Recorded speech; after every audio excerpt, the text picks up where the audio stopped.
Diduga akibat mengantuk, sebuah truk yang dikendarai sopir bernama Rizky terjun ke Sungai Cimanceri di Kecamatan Cikupa, Kabupaten Tangerang, Banten. Meski badan truk tenggelam ke dasar sungai, namun sopir truk selamat dengan luka patah tulang pada bagian kaki akibat benturan keras.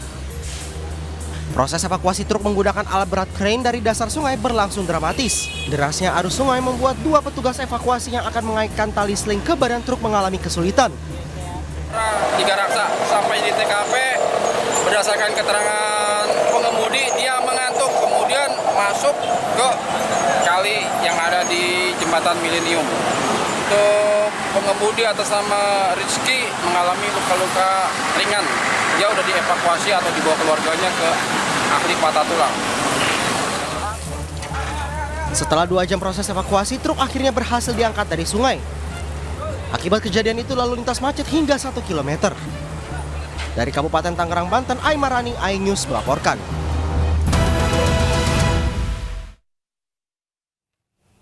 Pemirsa, kita awali informasi terkait dengan kebakaran yang mana diduga akibat ledakan tabung LPG. Satu gudang penyimpanan bahan spring bed di Jalan Esberg, Kota Malang ludes terbakar. Butuh waktu 3 jam bagi petugas damkar untuk memadamkan karena banyaknya bahan mudah terbakar.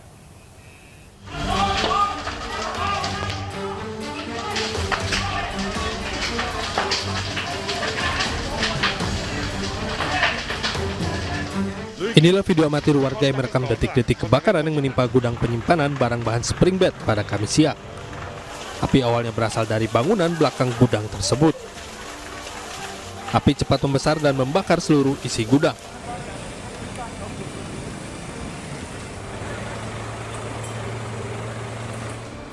Tujuh mobil pemadam kebakaran Kota Malang diturunkan ke lokasi. Petugas sempat kesulitan karena banyak bahan spring bed, barang furnitur yang mudah terbakar. Petugas baru berhasil menjinakkan api setelah 3 jam. Ada putranya pemilik, ya ini menyalakan kompor ya. Kemudian ada mungkin aliran gas yang bocor atau gimana, akhirnya mengenai tabung LPG.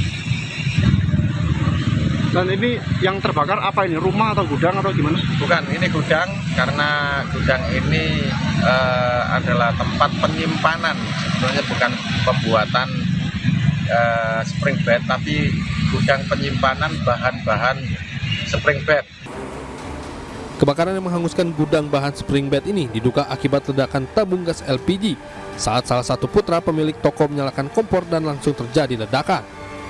Dari Malang, Jawa Timur, Denny Irwansyah, iNews melaporkan. Pemirsa, 36 bangunan liar yang biasa dijadikan tempat karaoke dibongkar paksa petugas Satpol PP Kabupaten Bogor, Jawa Barat. Seluruhnya tidak berizin dan meresahkan warga sekitar.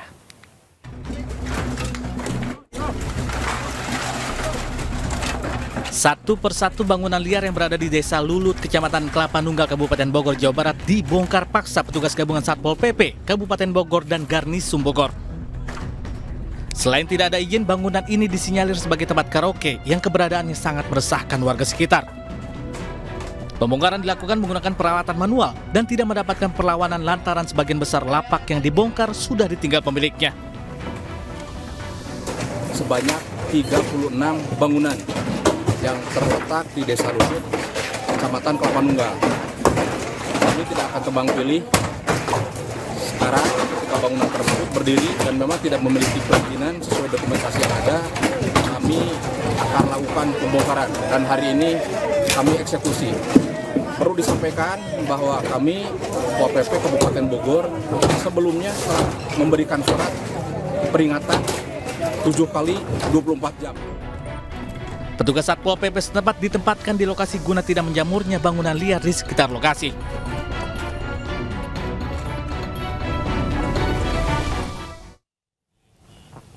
Pemirsa, sebuah rumah di Samarinda, Kalimantan Timur roboh akibat pagar beton yang berada di samping rumah mengalami longsor.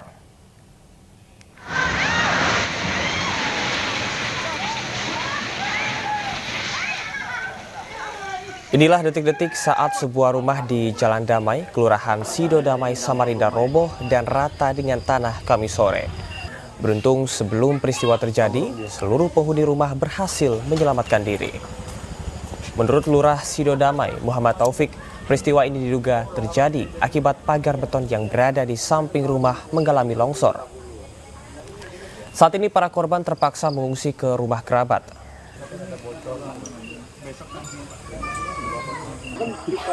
Jam 5 lewat hampir setengah 6 kejadian itu langsung pada tembok itu pada rebah semua, menghantam ya sebuah bangunan itu kan. Rumah Bapak ya? Ya. Pada saat itu Bapak? Pada saat itu saya sebelum kejadian saya sempat mengeluarkan barang yang saya keluarkan. Selanjutnya mungkin ya karena saya kondisi di depan ternyata di belakang duluan yang dihantam dihabisin. Oh gitu. Oh, jadi keluarga sempat diselamatkan Pak? Alhamdulillah keluarga ada di depan semua. Pemilik rumah ini menyatakan secara lisan beliau bertanggung jawab penuh atas kerugian material yang timbul dan akan mengganti seluruh kerugian Pak Rahmat. Ya. Nanti pernyataan tertulisnya insya Allah besok akan kita mediasi lagi. Pemirsa, sebuah bus antar kota antar provinsi masuk sungai usai menabrak pengendara sepeda motor yang mendadak memotong jalur di Jalan Raya Ngawi, Jawa Timur. Petugas kepolisian dibantu warga berusaha mengevakuasi sepeda motor yang terseret dan terjatuh di sungai bersamaan dengan bus usai tabrakan di Jalan Raya Ngawi, Jawa Timur. Kecelakaan ini terjadi saat bus jurusan Yogyakarta menuju Surabaya yang dikemudikan oleh Santoso warga Sidoarjo mengangkut 6 orang penumpang. Lalu salah satu sepeda motor juga melaju dari arah depan. Naasnya pengendara motor mendadak belok kanan dan memotong jalur hingga tabrakan pun terjadi. Bus menyeret sepeda motor hingga masuk ke sungai sedalam 5 meter. Pengendara motor mengalami luka cukup parah di sekujur tubuh, sementara para penumpang bus dalam kondisi selamat. TKP sini, PT sini. Nah, terus? Waktu mau rating, nah ini busnya ini nggak lihat kalau ibunya masuk ke sini. Ya, nah, terus? Ya. Ini nabrak apa, Pak? Sepeda motor. Sepeda motor yang ibu-ibu mau masuk tadi? Iya. Berapa orang yang ibu-ibu? Satu orang. Kondisinya gimana Pak tadi? Ya, belum sadar tadi, dibawa ke rumah sakit. Sudah dibawa ke rumah sakit? Iya. Kalau yang di bis ada berapa? Ada penumpangnya, Pak. Ada bina selamat. Penuh atau? Penuh. Penuh. Separuh lah, separuh. Pemirsa, kepolisian Polres Mojokerto menggelar rekonstruksi pembunuhan terhadap wanita muda yang diracun di rumah kos di Kabupaten Mojokerto, Jawa Timur. Modus pelaku membunuh karena ditagih utang 8 juta rupiah.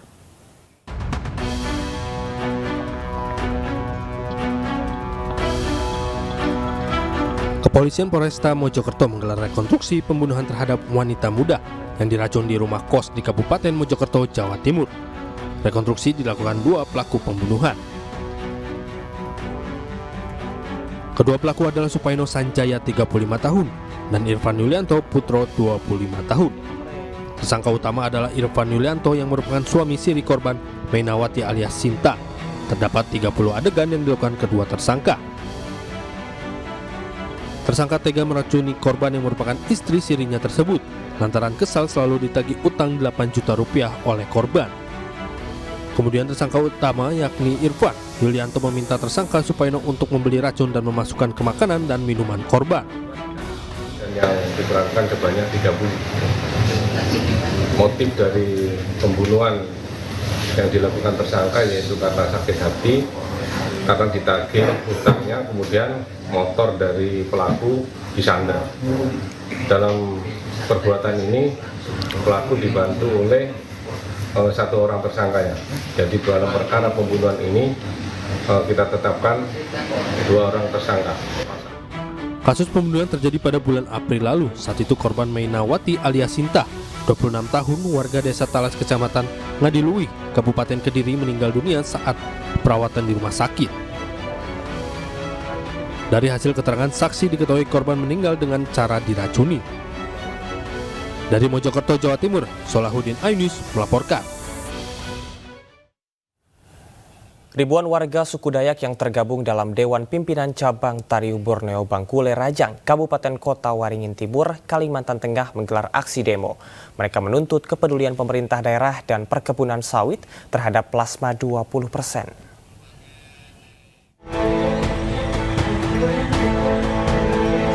Ribuan massa pengunjuk rasa ini berasal dari 13 kecamatan yang ada di Kota Waringin Timur, khususnya mereka yang tinggal di wilayah pedalaman. Aksi demo dari massa yang dikenal dengan sebutan Pasukan Merah ini merupakan puncak dari kekecewaan mereka terhadap perusahaan perkebunan sawit yang dinilai diskriminatif. Mereka membandingkan desa tempat mereka tinggal sebagai penduduk asli. Tidak ada yang memperoleh plasma dari PBS yang berinvestasi di wilayah mereka. Jelas tadi dibaca bahwa meminta Bapak Bupati yang selaku pelaku kebijakan untuk membantu kita masyarakat seluruh di Kodim yang memang dari hak-hak kita dari semua TBS yang ada. Warga Dayak juga menuntut pengembalian lahan tepi sungai yang telah ditanami sawit oleh perkebunan sawit, sebab dinilai telah merusak lingkungan. Para pengunjuk rasa dijanjikan akan dilakukan pertemuan dengan Bupati pada hari Rabu mendatang. Dari Sampit, Kabupaten Kota Waringin Timur, Kalimantan Tengah, Normansyah, iNews melaporkan.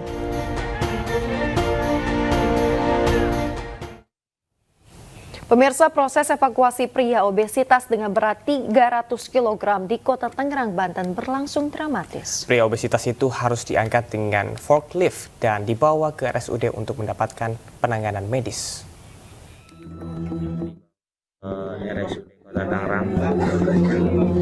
Petugas berupaya mengevakuasi M. Fajri Rifana, pria 27 tahun, warga kampung Pedurenan, Kecamatan Karangtengah, Kota Tangerang, Banten.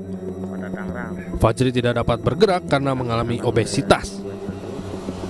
Bahkan warga terpaksa menjebol dinding rumahnya agar tubuh Fajri dapat keluar untuk dibawa ke rumah sakit. Petugas juga harus menggunakan forklift untuk mengevakuasi Fajri ke mobil pick-up karena tidak kuat mengangkat tubuh Fajri yang beratnya sekitar lebih dari 200 kg. Sebelumnya Fajri mengeluhkan nyeri di kaki kanannya dan sejak 8 bulan terakhir berat badannya bertambah signifikan, sehingga aktivitasnya hanya tidur saja. Setelah dibawa ke rumah sakit, Fajri dalam pengawasan dokter spesialis penyakit dalam dan gizi, serta telah dilakukan pemeriksaan laboratorium dan radiologi. Nah, kondisi saat ini pasien sedang dalam pemantauan dokter di rumah sakit kami, dipegang oleh dokter spesialis penyakit dalam, dan sudah dilakukan beberapa pemeriksaan penunjang, yaitu pemeriksaan laboratorium maupun radiologi. Saat ini memang kita terus memantau kondisi pasien tersebut, ya. Jadi memang tetap dalam penanganan dokter kami di RSUD Kota Tangerang. Pihak RSUD Kota Tangerang telah membentuk tim dokter khusus untuk menangani Fajri. Sementara untuk biaya pengobatan ditanggung BPJS Kesehatan karena pasien aktif membayar premi.